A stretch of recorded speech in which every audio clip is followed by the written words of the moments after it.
Bom dia, ouvintes da Rádio Cariri, bom dia, Saulo. Em primeiro lugar, agradecer a oportunidade da gente estar aqui esclarecendo um tema que hoje está tão polêmico, né, no Brasil, não só no Brasil, mas nos estados da federação, que é a PEC 37, né, que é, para explicar para o ouvinte em que consiste a PEC 37, é justamente um projeto de emenda à Constituição Federal, trazendo a privaticidade das investigações pelas polícias judiciárias, no caso a Polícia Civil e a Polícia Federal, já que há entendimentos, o grande óbice em relação a essa PEC 37 é o Ministério Público, que vem entendendo que possui também funções investigativas, e embora o Ministério Público venha tentando convencer a população, no caso a sociedade, de que seria bom o Ministério Público investigar também, já que só a polícia investigando isso traria impunidade, esse é o argumento que eles têm usado.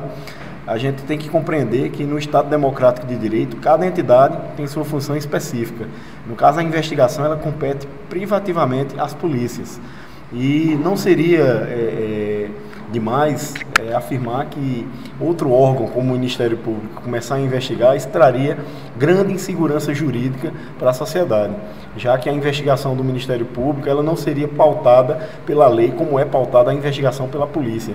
Ela não obedeceria aos pré-requisitos existentes no Código de Processo Penal, ou seja, seriam investigações fantasmas.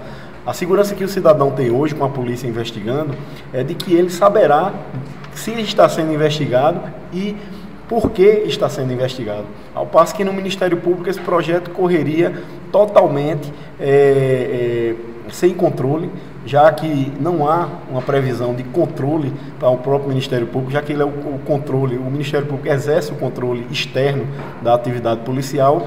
Então, quem controlaria o controlador? Essa é a primeira grande indagação que a gente coloca para a sociedade, né? Quem controlaria aquele que tem o dever de controlar as investigações, ou seja, de controlar a atividade policial? E um segundo aspecto que a gente tem que avaliar é que o Ministério Público, como órgão acusatório, ele é parte no processo.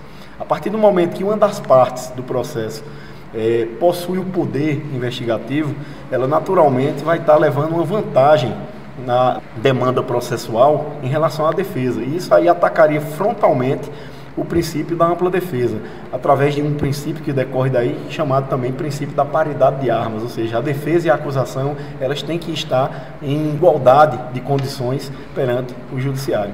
Essas são grandes questões, dentre outras muitas que a gente pode abordar nessa questão da PEC 37. O Ministério Público, por exemplo, alega de quanto mais pessoas investigando, melhor. Isso também não é verdade, porque essas investigações podem, inclusive, se contraporem e trazer problemas em relação à otimização e até de gestão da atividade investigatória.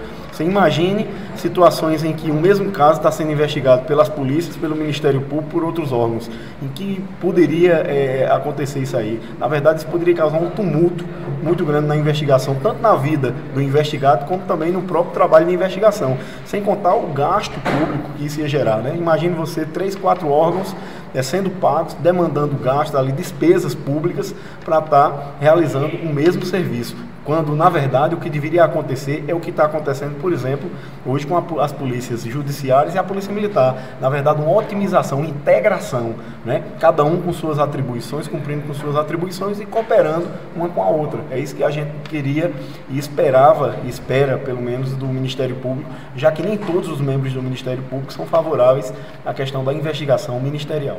A PEC 37, na verdade, ela é uma PEC proposta justamente para esclarecer, ela seria totalmente despicienda, já que o próprio artigo 129 da Constituição não consta nenhuma previsão para a investigação do Ministério Público. Eles entendem que essa investigação decorre do princípio dos poderes implícitos, certo? Só que, na verdade, esse princípio dos poderes implícitos, não está incluso dentre esse rol de atribuições contidas no artigo 129, onde há as atribuições do Ministério Público, já que partindo do princípio de que quem pode o mais, pode o menos, se a gente começar a entender que quem pode denunciar poderia investigar, porque a investigação seria menos do que a investigação, nós teríamos que entender que quem pode julgar também poderia denunciar. E com certeza não é o que a sociedade quer. A sociedade não ia querer, por exemplo, um juiz de direito investigando, denunciando e ele mesmo julgando, porque aí nós estaríamos diante de um Estado outro que não um Estado democrático de direito. Jamais aí poderíamos ter um Estado onde os poderes, onde há equidistância, onde há separação real de poderes. A gente tem que entender que o Estado democrático de direito ele é dividido em 3 situações quando se trata de justiça criminal, né? Em 3 subespécies de Estado, que seria o Estado de investigação, e esse deve ser desempenhado com imparcialidade pelo delegado de polícia. Após a conclusão desses trabalhos investigativos, aí sim entra o segundo estado, que seria o estado da acusação, e esse sim, muito bem representado pelo Ministério Público, certo? E terceiro, o estado juiz, que é quem vai dizer o direito. Essa PEC está tramitando hoje no Congresso Nacional, né, vai passar agora pela Comissão de Constituição e Justiça e logo será colocada em votação. Só esclarecendo, um projeto de emenda constitucional ele precisa ser aprovado em 2 turnos nas 2 casas. Então, ele precisa passar pelo Congresso e depois pelo Senado, com votação em um quórum qualificado. Após isso aí, naturalmente é promulgada, não precisa passar pela sanção presidencial e é promulgada a emenda à Constituição. Como eu falei antes, essa emenda seria despicienda, porque ela trata, na verdade, de uma coisa já existente na Constituição, mas que devido a vamos dizer assim, um conflito de interesses entre o Ministério Público e as polícias, está se gerando aí toda essa problemática. Estamos apresentando Paraíba em QAP, a segurança pública como você nunca viu. Atento Central em QAP.